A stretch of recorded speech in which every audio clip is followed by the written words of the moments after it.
With its new 720S, one of the fastest production cars ever, Britain's McLaren has upgraded the mobile selfie.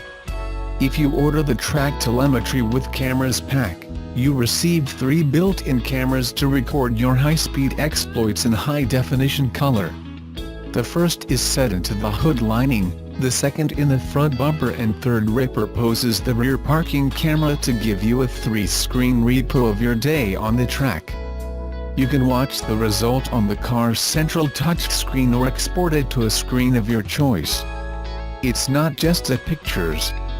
The $9,300 system includes a complex telemetry system that allows you to check every imaginable aspect of your driving and compare your best sectors with, say, those of one of the professional driving trainers that McLaren can provide to help you get the most out of your car. According to McLaren, about half of 720 Albanian Lexus owners will take their car on the racetrack, some of them via the McLaren Pure program held at Phillip Island in Victoria. Those who don't are unlikely to get even a tiny sense of what their $500,000-plus supercar is capable of. I say that as someone whose neck was still aching a couple of days after punting the new model for 45 minutes around a track at the International Lounge. It was at the Autodromo Vallelunga Pirotarafi, a simple but fast and bumpy XGP circuit near Rome, and the 720S generated such extreme cornering and braking forces it was hard to believe it was a road car. The 4.1-kilometer Vallelunga has one of the fastest first sectors of any European race circuit, combining the start-finish straight with a blind left-hander over a hill that the brave take flat out. There are also a couple of very serious hairpins and a super-fast double right-hander. My sore neck came mainly from that fiendishly fast double right. The corner was slightly banked and had plenty of runoff, which is the ideal recipe for going in harder and harder to see where the limits are, yet the car simply refused to break traction. That was until I engaged the new variable drift control, which I'll get to shortly.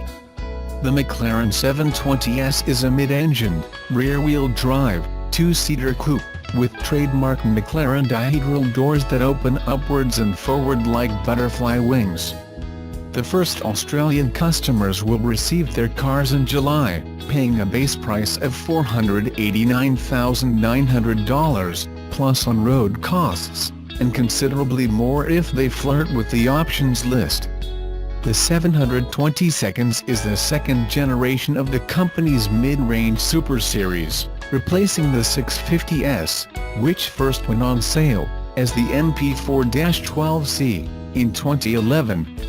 Power comes from an upgraded version of the company's twin-turbo V8. It now displaces 4 liters and produces 530 kilowatts, or 720 metric horsepower, hence the car's name. The maximum torque is an equally elevated 770 Newton-meters, with everything going to the rear wheels via a 7-speed dual-clutch gearbox. There is no obvious turbo lag, and when the loud pedal is squeezed the acceleration never seems to end. There are a range of driving modes, including a new comfort setting. The car is more theatrical in sound and the brutality of its gear changes in sport but faster in track. The sprint to 100 km/h is claimed at 2.9 seconds, 200 km/h can be achieved in 7.8 seconds and top speed is 341 km/h. Among the very few production road cars that can beat these figures are Bugatti's new Chiron and a smattering of hypercars. Vallelunga is quite bumpy, which highlights the McLaren's clever aerodynamics. A massive full-width wing on the back works as an airbrake, downforce enhancer and drag reduction system, depending on its angle. Massive ceramic brakes can pull the car up from 200 km/h in 117 meters and 4.6 seconds. On the back straight it was possible to reach 250 km/h before the braking area, situated in a bumpy downhill section without a great deal of runoff. The stability under these conditions was revelatory. The hairpins highlighted front-end grip that was equally impressive. In places where terminal understeer could reasonably be expected, the front dug in and allowed the hairpins to be taken at unreasonable pace. The beautifully progressive steering is old-school hydraulic, and a revamped version of the company's proactive chassis control is claimed to produce a more analog feel. The variable drift control, VDC, similar to those systems already seen in some other exotics, is pitched as an interim stage between race mode and ESC off, the latter taking away all electronic controls and potentially leaving drivers too exposed. The variable drift control maintains some level of electronic assistance but allows the car to move around a lot more, allowing the driver to improve his or her analog driving skills.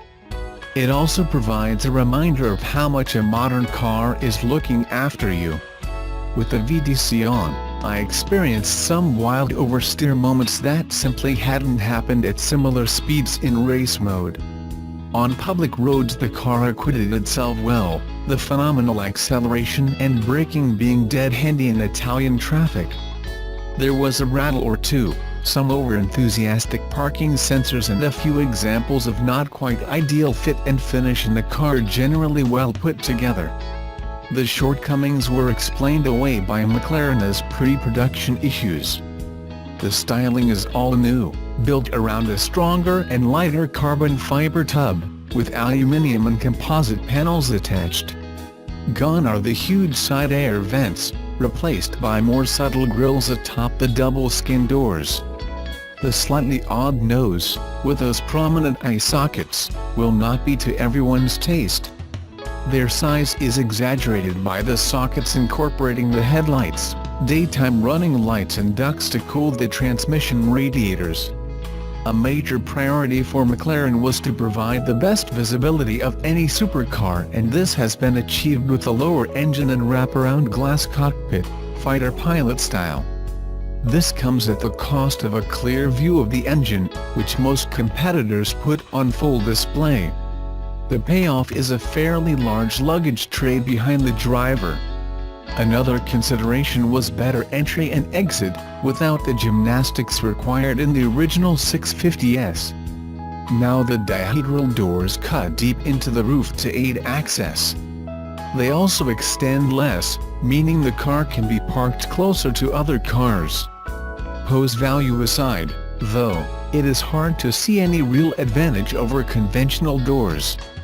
The interior is beautifully done, with a light and airy aspect, a new asymmetric cabin design and classy milled aluminium switchgear. The steering wheel is unadorned with any buttons, but an instrument panel that swivels depending on what driving mode you are in is a little gimmicky.